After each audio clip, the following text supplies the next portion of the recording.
quinto ano, tudo bem? Vamos para mais uma videoaula hoje? Hoje de história, tá? Correção das páginas 250 até 253. E a noção nova é o capítulo 5, páginas 254 até 259, ok? Vamos lá? Peguem o livro, vamos para a página 250, corrigir o final do capítulo 4. Número 9. O texto abaixo faz referência a um aspecto da doutrina de uma tradição religiosa. Identifique essa tradição religiosa e essa doutrina, justificando sua resposta com base no texto. Aí vem, agrupamentos rígidos e impermeáveis, cujo recrutamento depende do nascimento, ficando vedada a mobilidade vertical entre eles. Então, a tradição religiosa aí é o hinduísmo. E a doutrina é a organização da sociedade em castas. 10. O trecho a seguir foi retirado da Bíblia. Ele menciona um personagem muito parecido com outro personagem do zoroastrismo. Leia o texto e responda as questões. Sujeitai-vos, pois a Deus, resiste ao diabo e ele fugirá de vós. Letra A. Que personagem do zoroastrismo é esse? É Arimã. B. Em qual versão do zoroastrismo esse personagem está presente? Arimã está presente nas duas versões do zoroastrismo, na dualista e na monoteísta. 251. De que modo o monoteísmo se manifestou no hinduísmo, no zoroastrismo e na religião egípcia antiga? Monoteísmo, vocês já sabem o que é. É o quê? É a crença em uma só divindade, um só Deus. Então, ó, no hinduísmo, o monoteísmo se manifestou com Brahma. No zoroastrismo, o monoteísmo se manifestou com Ahura Mazda. E na religião egípcia antiga, o monoteísmo manifestou-se por um período pequeno, tá? No culto a Atom. 12. São palavras difíceis, né? É o que eu falei para vocês, desde o livro 1, história, tá? As matérias estão vindo bem complexas, né? As palavras bem difíceis, mas que a gente tem que se acostumar. 12. O texto abaixo foi extraído de um dos poemas gregos. Leia os versos e responda as questões. Réia, submetida a Cronos, pariu brilhantes filhos, Héstia, Déméter e Hera, de áureas sandálias. O forte Hades, que sob o chão habita um palácio com impiedoso coração, o troante treme terra e o sábio Zeus, pai dos deuses e dos homens, sob cujo trovão até a ampla terra se abala. Grécia, né, gente? Poema grego, Grécia, deuses gregos. Letra A. Quem era Zeus na mitologia grega? Era pai dos deuses e dos homens. B. Identifique os nomes das divindades mencionadas nos versos. Tem Réia, Crono, Héstia, Deméter, Hera, Hades, Poseidon, que era, quando ele fala aí, o troante treme terra, e Zeus.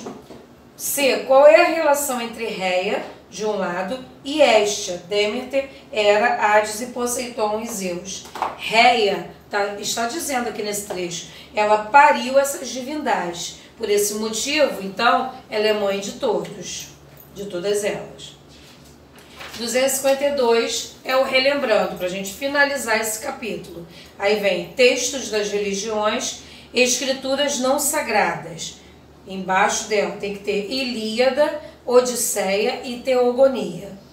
Aí vem escrituras sagradas, elaboração coletiva, elaboração individual, Vedas. Na elaboração coletiva, vocês têm que escrever Livro dos Mortos. Aí vem elaboração individual, Torá e Talmud. Torá está escrito, vocês têm que escrever Talmud, letra maiúscula. Corão e Suna também letra maiúscula.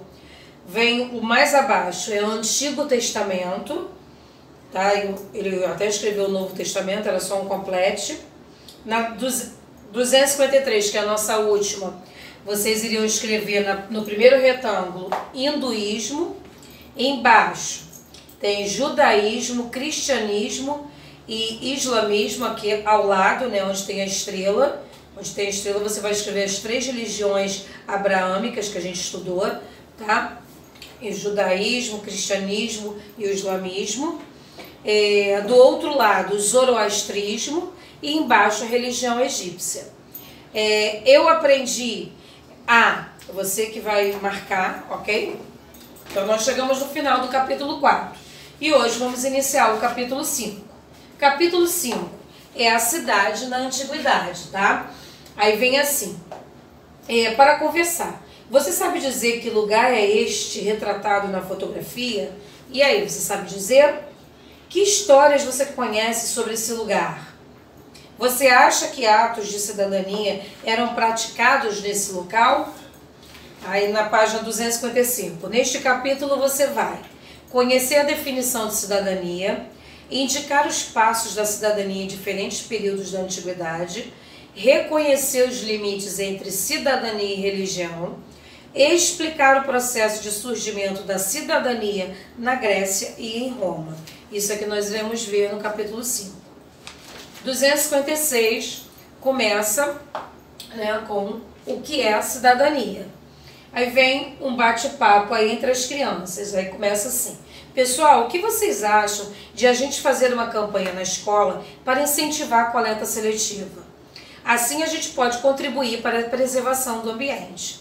Então aí a Beca responde: legal, há alguns dias eu pensei que a gente podia fazer alguma coisa para preservar o meio ambiente. Isso é exercer a cidadania, não é? Aí ele responde: claro, Beca. E você, Nina, quer exercer a cidadania com a gente nesse projeto? Aí a Nina responde: eu até posso participar, mas não acho que isso seja cidadania para mim. Cidadania é não jogar o lixo no chão, não atravessar o sinal vermelho e respeitar os mais velhos. E aí? O que você acha que é cidadania? As 3 crianças, Beca, Nina e o Theo, estavam conversando sobre um projeto e colocaram a palavra cidadania nesse debate, nessa conversa. E para você, o que é a cidadania?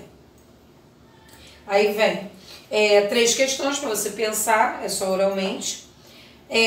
A cidadania é a prática dos direitos e deveres dos indivíduos em uma sociedade. É a prática dos direitos, então a cidadania é a prática dos direitos e deveres de uma pessoa em uma cidade.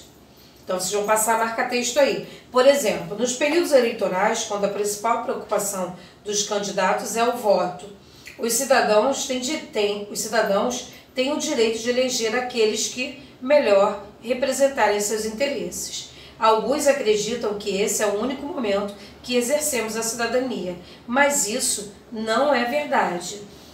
A cidadania não é só você obedecer, né? Você tem direitos e tem deveres. Ser cidadão, exercer a cidadania, não é só na época de eleição, não é só na época de voto, né? Já diz a definição. É a prática dos direitos e deveres, tá?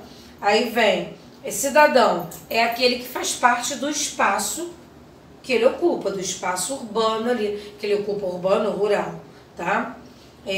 Ser cidadão tem que ter tem que ser consciente das suas responsabilidades. Na 257, vamos lá.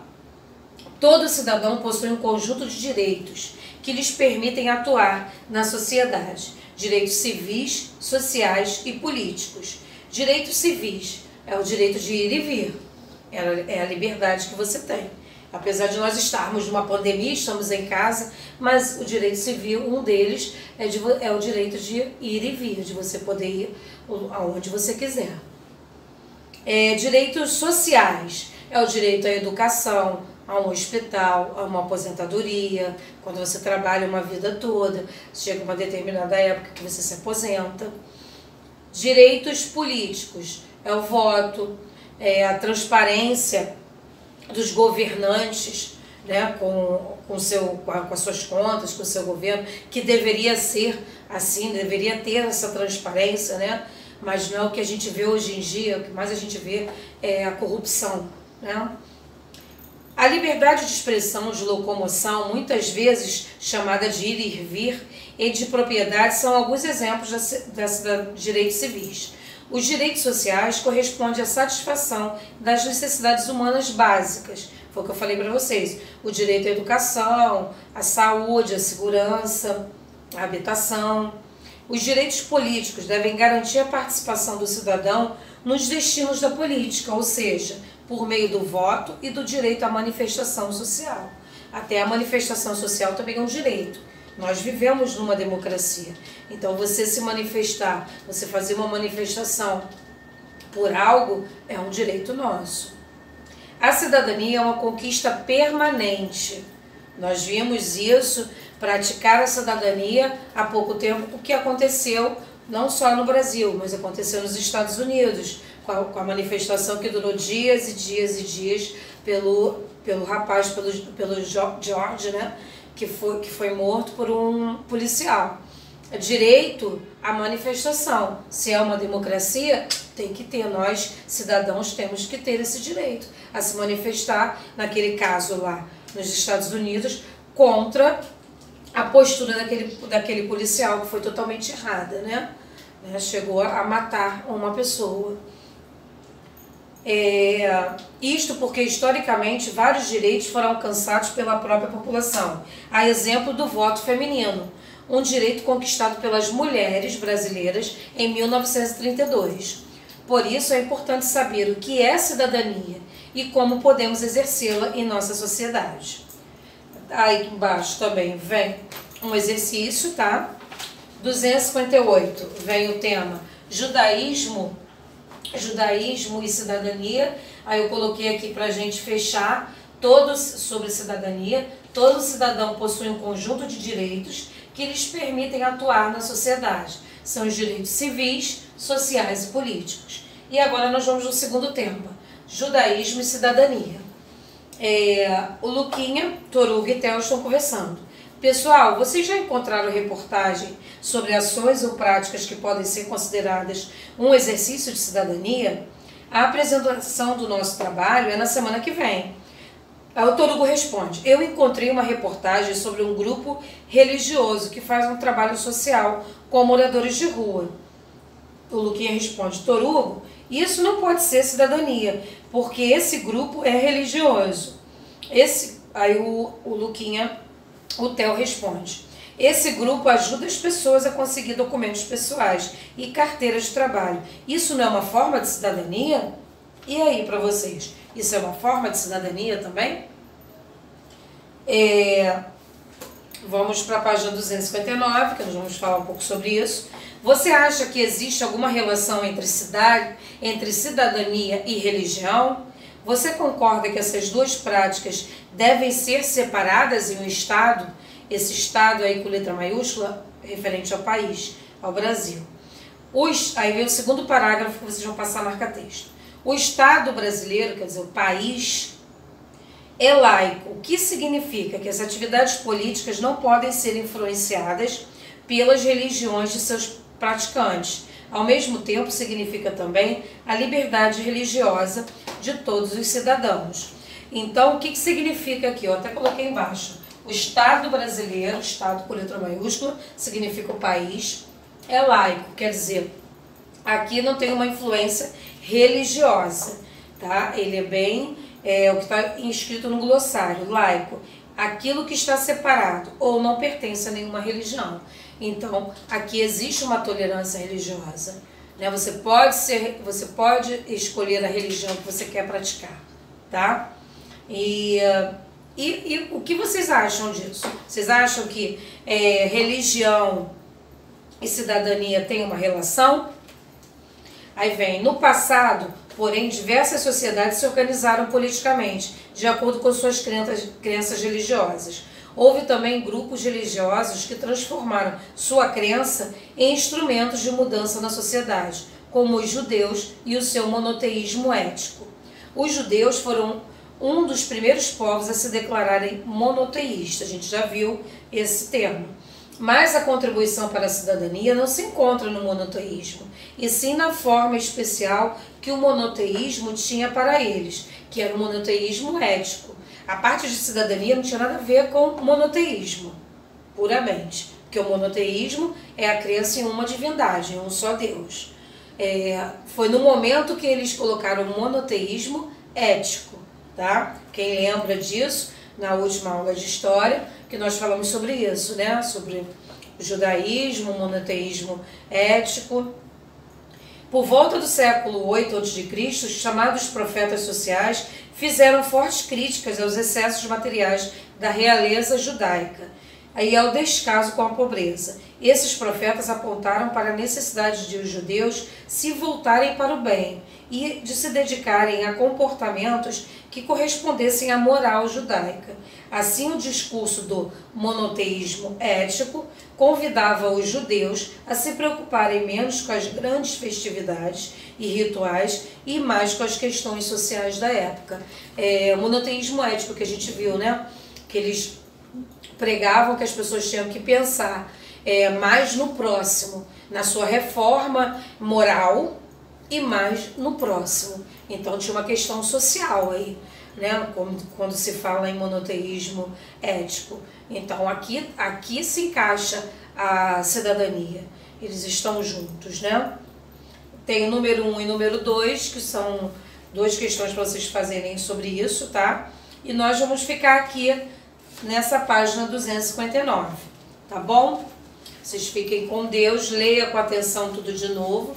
Vão passar marca-texto também nessa parte que eu li, mas agora vocês que vão passar marca-texto no que é mais importante, tá bom, gente? Fica com Deus e até o nosso próximo vídeo aula.